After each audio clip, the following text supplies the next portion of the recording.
Hello students, हमारे class में आपका स्वागत है।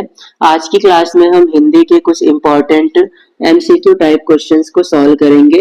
ये क्वेश्चंस 2023 की बोर्ड परीक्षा से लिए गए हैं, तो इन्हें ध्यान से देखें और यदि कोई समस्या हो तो कमेंट करें, हम उसका जवाब देंगे आपको। तो आइए स्टार्ट करते हैं क्वेश्चन नंबर 1 से। पहला प्रश्न है, आचार्य रामचंद्र शुक्ल किस युग के लेखक हैं? रामचंद्र शुक्ल बहुत ही प्रसिद्ध निबंधकार भी हैं। आचार्य रामचंद्र शुक्ल किस युग के लेखक हैं? द्विवेदी युग, भारतेंदु युग, शुक्ल युग, शुक्लोत्तर युग। आचार्य रामचंद्र शुक्ल एक प्रसिद्ध निबंधकार और साथ ही साथ आलोचना साहित्य के क्षेत्र में भी काफी लोकप्रिय हैं।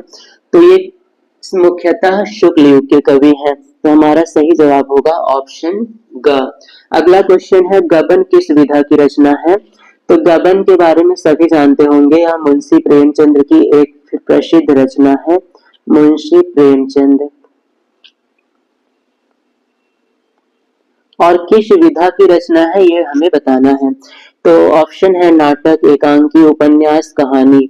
गबन उपन्यास विधा की रचना है। मुंशी प्रेमचंद की एक बहुत ही प्रसिद्ध रचना है और इसे जरूर याद रखें, पेपर में अक्सर ये रिपीट होता रहता है क्वेश्चन। अगला क्वेश्चन है, निम्न में से किसकी रचना कंकाल है? कंकाल किसकी रचना है? प्रेमचंद, जयशंकर प्रसाद, निराला, रामचंद्र शुक्ल। कंकाल उपन्यास विधा की रचना है और यह सूर्यकांत त्रिपाठी निराला की रचना है, तो सही जवाब है ऑप्शन ग। अगला क्वेश्चन, कलम का सिपाही निम्न में से किसकी रचना है? धर्मवीर भारती, अज्ञेय, जैनेन्द्र, अमृत राय। कलम का सिपाही जीवनी विधा की रचना है। विधा भी ध्यान रखें तो ज्यादा बेहतर होगा। कलम का सिपाही जीवनी विधा की रचना है और यह कंकाल उपन्यास विधा की रचना थी। उपन्यास। कलम का सिपाही जीवनी विधा की रचना है और इसके रचनाकार हैं अमृत राय। अगला क्वेश्चन है, शुक्ल युग की समयावधि क्या है? 1900 से 1918, 1919 से 1938 ईस्वी, 1936 से 1943 ईस्वी, 1950 से 1900 ईस्वी। शुक्ल युग की जो समयावधि है वो है 1919 से 1938 ईस्वी। अगला क्वेश्चन है, साकेत निम्न में से किसकी रचना है? साकेत एक बहुत ही लोकप्रिय महाकाव्य है, जो किसकी रचना है ये आपको बताना है। महादेवी वर्मा, सुमित्रा नंदन पंत, जयशंकर प्रसाद, मैथिली शरण गुप्त। साकेत मैथिली शरण गुप्त का एक प्रसिद्ध महाकाव्य है। महाकाव्य।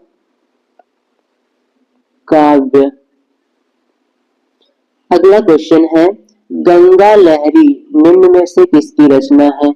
पद्माकर, बिहारी, भूषण, मतीराम। गंगा लहरी पद्माकर की प्रसिद्ध रचना है, सही जवाब है ऑप्शन का।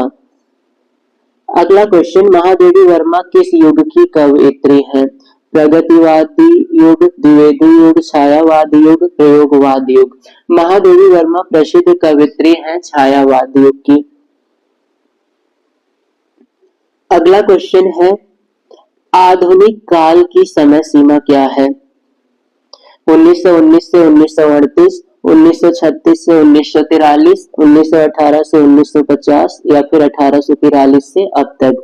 तो आधुनिक समय अभी चल रहा है, तो 1843 से अब तक ये हमारा सही ऑप्शन होगा। निम्न में से कौन सी रचना महादेवी वर्मा की नहीं है?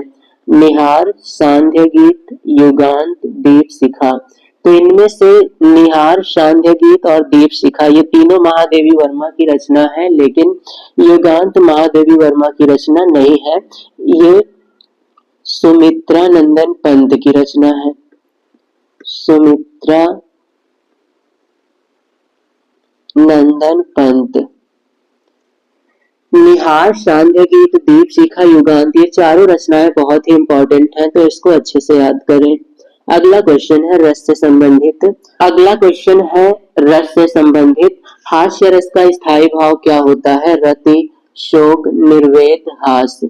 हास्य रस का सही स्थायी भाव है हास्य। अगला क्वेश्चन है, पीपर पात सरिस मन डोला, इन लाइनों में कौन सा अलंकार है? उपमा, रूपक, उत्प्रेक्षा, यमक। पीपर पात सरिस मन डोला यहाँ पर उपमा अलंकार है। अगला क्वेश्चन है, सोरठा छंद में कितने चरण होते हैं? 3, 5, 4, 2।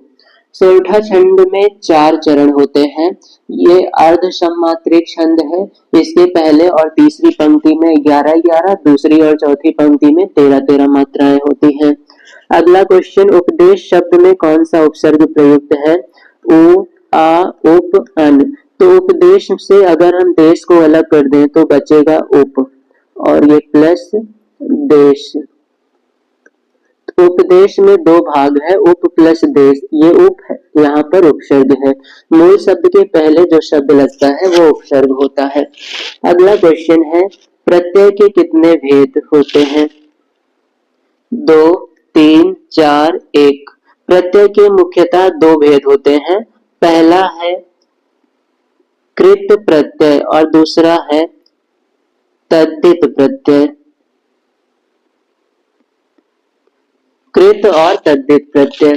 हानि लाभ में कौन सा समास है? अगर हानि लाभ का हम विग्रह करेंगे तो ये हो जाएगा हानि और लाभ। जहां पर विग्रह में और शब्द आता है वहां द्वंद्व समास होता है, तो इन दोनों में द्वंद्व समास है। अगला क्वेश्चन, यद्यपि शब्द में कौन सी संधि है? यद्यपि का हम संधि विच्छेद करेंगे तो ये होगा यदि, धन, अपि। यहाँ पर ई और आ का मेल हो रहा है। ई और आ का मेल होता है तो यण संधि होता है। सही जवाब है ऑप्शन का, यण संधि है इनमें। मछली का पर्यायवाची इनमें से कौन सा है? द्विज, मीन, मोर, रचना। यहाँ पर द्विज, द्विज का अर्थ होता है ब्राह्मण या फिर दांत, तो यहाँ पर ये मछली का पर्यायवाची नहीं है। मीन मछली का पर्यायवाची है। मूढ़ का मतलब होता है मूर्ख, और रसना, रसना का मतलब होता है जीभ, और ये द्विज का मतलब ब्राह्मण या फिर दांत भी हो सकता है। तो यहाँ पर मछली का पर्यायवाची मीन, ये सही ऑप्शन है। अगला क्वेश्चन, मधु शब्द का द्वितीय विभक्ति और बहुवचन।